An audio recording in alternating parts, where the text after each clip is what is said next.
28 বছরের একটা রাজনৈতিক দল এবং 15 বছর সেই রাজনৈতিক দলটা ক্ষমতায় ছিল। সেই দল কিন্তু এই মুহূর্তে যখন আমরা বাবুল ব্যানার্জির সঙ্গে কথা বলছি তখন দলটা কিন্তু কার্যত টুকরো টুকরো করে ভাঙার একটা ইঙ্গিত মিলছে। আমি তৃণমূল কংগ্রেসের কথা বলছি এবং আমার সঙ্গে রয়েছেন রাজ্যের প্রাক্তন মুখ্যমন্ত্রী, তৃণমূল সুপ্রিমো মমতা বন্দ্যোপাধ্যায়ের নিজের ছোট ভাই বাবুল ব্যানার্জি, একেবারে স্পোর্টস লাভার এবং মাঠ ময়দানের লোক। আমি বাবুদার থেকে সরাসরি জানতে চাইবো, যখন আজকের এই ছবি বাবুদার এই পরিস্থিতি যখন আমরা কথা বলছি তখন বিধানসভায় ইতিমধ্যে ঋতব্রত চক্রবর্তীর নেতৃত্বে কিন্তু বিরোধী তৃণমূল বিধায়করা তারা সই প্রায় জমা দিয়ে দিয়েছে, দুঃখ পাচ্ছে। দেখুন, আমি একটা কথা বলি, আমি পোস্টমর্টমের লোক, আগে পোস্টমর্টম দিয়ে উত্তর দেব। কারণ এটা নিয়ে আমার স্টার্ট 2012 সালে আমি বেঙ্গল অলিম্পিক অ্যাসোসিয়েশনের জয়েন্ট সেক্রেটারি ছিলাম। 2016 সালে আমি বেঙ্গল অলিম্পিকের জেনারেল সেক্রেটারি ছিলাম। 2020 সালে আমাকে হারানোর জন্য প্রবল চেষ্টা ছিল, সৌরভ বিশ্বাসের, হারাতে পারিনি। আমি সেইভাবে প্রেসিডেন্ট হলাম। 2024 সালে দেখলে যে 2020 সালে কেউ হারাতে পারলো না, সরকারের একটা চাপ থাকলো, হারাতে পারলো না। 2024 সালে কী করলো, 250 পুলিশ, 6টা আইপিএস অফিসার, ইভেন কাউন্টিংয়ে অরূপ বিশ্বাসের যারা নিজের লোক আইপিএসরা তাদেরকে বসিয়ে, তাদেরকে কাউন্টিং এজেন্ট করিয়ে, সমস্ত কিছু করিয়ে আমাকে কীভাবে হারানো যায়। তাও আমি 24টা ভোট পেয়েছিলাম। এই যে 24টা ভোট পেয়েছিলাম, এই অ্যাসোসিয়েশনকে আমি ধন্যবাদ অভিনন্দন জানাবো যে অ্যাসোসিয়েশনরা আমাকে ভোট দিয়েছিল। আর যারা দিতেও পারিনি তারা চাপের জন্য, তাদেরকেও আমি ধন্যবাদ জানাবো। এর আগেও বাবুদা যখন আপনার সাথে বারবার কথা হয়েছে, বিশেষ করে ভোটের আগে, তখন বারবারই খবরের শিরোনামে চলে আসতো বাবুল ব্যানার্জি কি সরাসরি রাজনীতির ময়দানে আসছেন, তিনি কি ভোটের রাজনীতির ময়দানে আসছেন, বাবুল ব্যানার্জিকে ভোটে আসাটা খুব জরুরি। কার্যত আপনাকে টিকিট দেওয়া হয়নি, তারপরে সেই জার্নি। দেখুন, সত্যি কথা বলছি, রাজনীতি করবার শখ 80 ভোট থেকে, আজকে থেকে। আমি 81 থেকে লক্ষ্মীকান্ত বোস করতাম এনএলসিটি। তারপরে কি বলতাম, তখন একটা করে 4টে ট্যাঙ্ক সিপিএমকে মারলেন, তারপরে হাতছিন্ন, তারপরে তৃণমূল কংগ্রেস। আমরা রাজনীতিতে অনেক পুরনো, কিন্তু রাজনীতির ময়দানে রাজনীতি তো করতে দেয়নি বলে পোস্ট রাজনীতির দিকে আমাকে ঢুকে যেতে হয়েছে। এবার পোস্ট রাজনীতি করতে গিয়ে সেখানেও রাজনীতির হস্তক্ষেপ। হস্তক্ষেপ কে করলো? অরূপ বিশ্বাস। কে করলো? সৌরভ বিশ্বাস। কে করলো? সুজিত বোস। তার সঙ্গে সহযোগিতায় কে? সরকার। সরকার বলতে তো অবশ্যই রাজ্যের মুখ্যমন্ত্রী মমতা বন্দ্যোপাধ্যায় এবং তৃণমূল কংগ্রেসের সর্বভারতীয় সাধারণ সম্পাদক অভিষেক বন্দ্যোপাধ্যায়, আপনার ঘরের সদস্য। দেখুন, একটা কথা বলি, কানে শুনিনি তো, বহুদিন ধরে যোগাযোগ নেই, যাতায়াত নেই, বলতে তো পারবো না কে করেছে বা কে বলেছে। আমি জানি সরকার করেছে। আপনি বারবার বিভিন্ন মিডিয়াতে একটাই কথা বলছেন, সরাসরি আপনি অভিযোগের তীর করছেন যে 2024 সালের পর থেকে কিভাবে আপনাকে হারানো হয়েছে এবং কিভাবে স্পোর্টসের জায়গা থেকে আপনাকে একটা একটা করে ডানা মানে নিয়মিত ছাঁটা হয়েছে। আমার নিজের ক্লাব, কালীঘাটের ক্লাব, নিজের পয়সা দিয়ে কেনা ক্লাব, নিজের পয়সা দিয়ে কেনা ক্লাব, সেই ক্লাব দখল করে পুলিশের হাতে দিয়ে দেওয়া হয়েছিল চাবি। আমি এদিন ভুলিনি। অনেক নোংরামি আমার প্রতি হয়েছে। 13 বছর ধরে আমার প্রতি অত্যাচার চলেছে। এই 13 বছরের অত্যাচার আমি কাউকে জানাইনি। এই 13 বছর ধরে চুপ করেছিলাম। কেন চুপ করেছিলাম? চিৎ করে থুতু করলে নিজের বুকে থুতু করবে। কিন্তু আজকের যে দিনটা, আর চুপ থাকার দিন না। যারা চুপ করিয়ে রেখেছিল তাদের নামেই আজকে সুরসুরি শুরু হয়ে গেছে, সেটা আপনারা সবাই দেখতে পাচ্ছেন। আজকে মমতা বন্দ্যোপাধ্যায়, আজকেও বলছি, মমতা বন্দ্যোপাধ্যায় আমার অভিভাবক, ইভেন আমার দিদি, ওনার প্রতি আমার শ্রদ্ধা ভালোবাসা সারা জীবন থাকবে। কিন্তু রাজনীতিগত জায়গায় মমতা বন্দ্যোপাধ্যায়ের সঙ্গে দল করা যাবে না। কারণ মমতা বন্দ্যোপাধ্যায় দল করতে গেলে সেই দলে মমতা বন্দ্যোপাধ্যায় আমাকে ছাড়া আদার্স কাউকে ভাববে, অথবা আমার সেখানে দল করে না। আদার্স কাউকে ভাবতে বলতে অন্য কাউকে, অন্য কাউকে বলতে দেখুন, অন্য যারা আমি বলি আছে সুজিত বোস, অরূপ বিশ্বাস, এরা তাদের তো এখন কার্যত দেখাই যাচ্ছে। এরা তো আর কি বলে, ডুমুরের ফুল তো। এরা কখন খুঁজে পাওয়া যাবে, কখন খুঁজে পাওয়া যাবে না, এরা ভালোর সময় গুড়গুড় করে আসবে, খারাপের সময় এরা পালিয়ে যাবে, তো সবাই জানে। আমি অনেক আগে বলেছি, কিন্তু অনেকে বুঝতে পারিনি।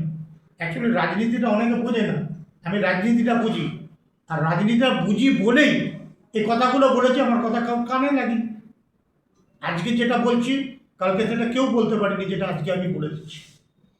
আপনি বলছেন রাজনীতি করতে গেলে মমতা বন্দ্যোপাধ্যায়ের সাথে করা যাবে না, তিনি আমার দিদি, রক্তের সম্পর্ক একদম ঠিক। রাজনীতি করতে গেলে অন্য কারোর সাথে করতে হবে, তাহলে কার? রাজনীতি করতে গেলে রাজনীতি তার সঙ্গেই রাজনীতি করা যায়, এই রাজনীতির সঙ্গে আমাকে সাপোর্ট দেবে, আমার পোস্টকে সাপোর্ট দেবে, আমার খেলাকে সাপোর্ট দেবে। সেই রাজনীতির ময়দানের একজনই লোক, যার নাম শুভেন্দু অধিকারী, যাকে আমি দাদা বলে ভালোবাসি। শুভেন্দু অধিকারীর সাথে এই ভালো সম্পর্কটা কতদিন? আমার তৃণমূল কংগ্রেস থাকাকালীন আমি মমতা ব্যানার্জি করতাম, শুভেন্দু অধিকারী করতাম। আমি কোনোদিন আর কাউর পার্টি করতাম না, কাউর নাম করতাম না। আর একজনকে শ্রদ্ধা করতাম, তার নাম সুব্রত বক্সী, শ্রদ্ধা করতাম। উনি শ্রদ্ধার মানুষ, এবার আমার জন্য কোনোদিন আজ পর্যন্ত ক্ষতিকারক মানুষ হয়ে ওঠেনি, ওনাকে আমি শ্রদ্ধা করি। বর্তমান ক্রীড়া মন্ত্রী নিশীথ প্রামাণিক সম্পর্কে আপনার পর্যবেক্ষণ কি? খুব ভালো, উনি কাজ করবার মানুষ। আমি যখন ন্যাশনাল গেমসে গুজরাটে গেছিলাম, নরেন্দ্র মোদী ছিল, উনি ছিল। আমি ন্যাশনাল গেমসে তখন গিয়ে ওনারও স্পিচ শুনেছি, নরেন্দ্র মোদীর স্পিচ শুনেছি। উনি অনেক দিন ধরে ক্রীড়ার সঙ্গে যুক্ত হয়ে কাজ করেছে।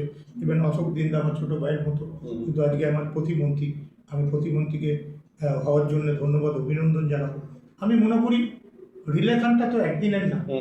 আমার সঙ্গে যার সঙ্গে সেদিনকে প্রদীপ ঘোষ মোহনবাগান ক্লাবের টুটুদার স্মরণসভায় এসেছিল, প্রদীপদার সঙ্গে দেখা করলাম, বিমান বোসের সঙ্গে দেখা করলাম, তারপর হচ্ছে তোমার নিশীথ প্রামাণিকের সঙ্গে দেখা করলাম, তমাকনার সঙ্গে দেখা করলাম, আমাদের চিলড্রেন ছিল, চিলড্রেনের সঙ্গে দেখা করলাম, তারপর কল্যাণ চৌবের সঙ্গে দেখা করলাম।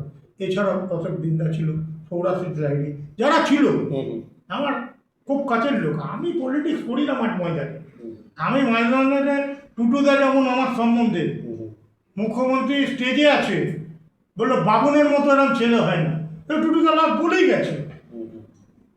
এবং টুটুদা যখন বলছে 19টার পরে 20টা হবে, সেখানে আমি দাঁড়িয়ে আছি, সেটাও লোকে দেখছি যে আমি টুটুদা অঞ্জনদার কত ফ্যান। অঞ্জন মিত্র যখন মাঠে ঢুকতে পারতো না, ও তারা করতো, আমায় না জিজ্ঞাসা করে অঞ্জনদা করি না মাঠে ঢুকতো না।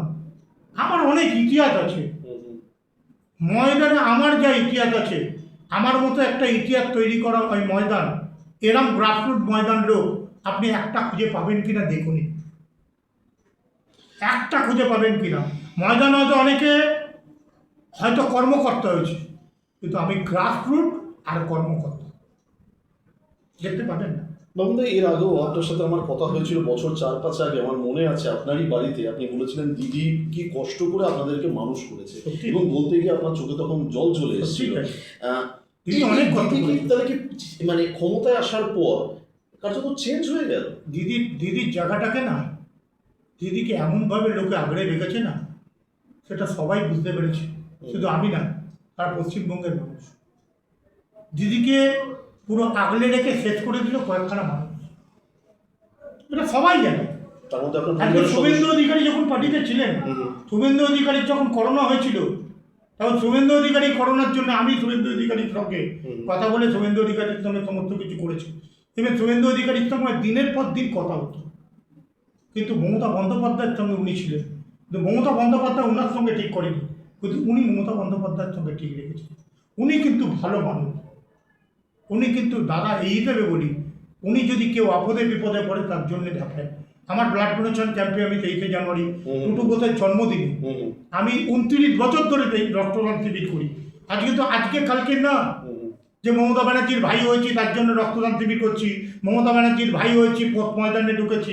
আমাকে কোনো পোস্ট ময়দানে ঢোকার জন্যে কোনো পার্টি আজ পর্যন্ত সাপোর্ট করেনি, আর কোনো পার্টির নাম আজ পর্যন্ত নিয়ে আমি কোনোদিনও মাঠ ময়দানে নিজেকে প্রয়োগ করিনি। বাবুদা, শেষ দুটো প্রশ্ন। পরিবারতন্ত্র রক্ষা করতে গিয়েই কি আজকের বর্তমান তৃণমূল কংগ্রেসের এই দশা? এটা তো সবাই বলছে, আমিও তো বলছি। এটা তো সবাই বলছে, আমিও বলছি। এটা সবাই বলছে, এটা আমিও বলছি। এটা সবাই বলছে, আমিও বলছি। তার কারণ রান্না করতে প্রচুর সময় লাগে, খেতে 5 মিনিট।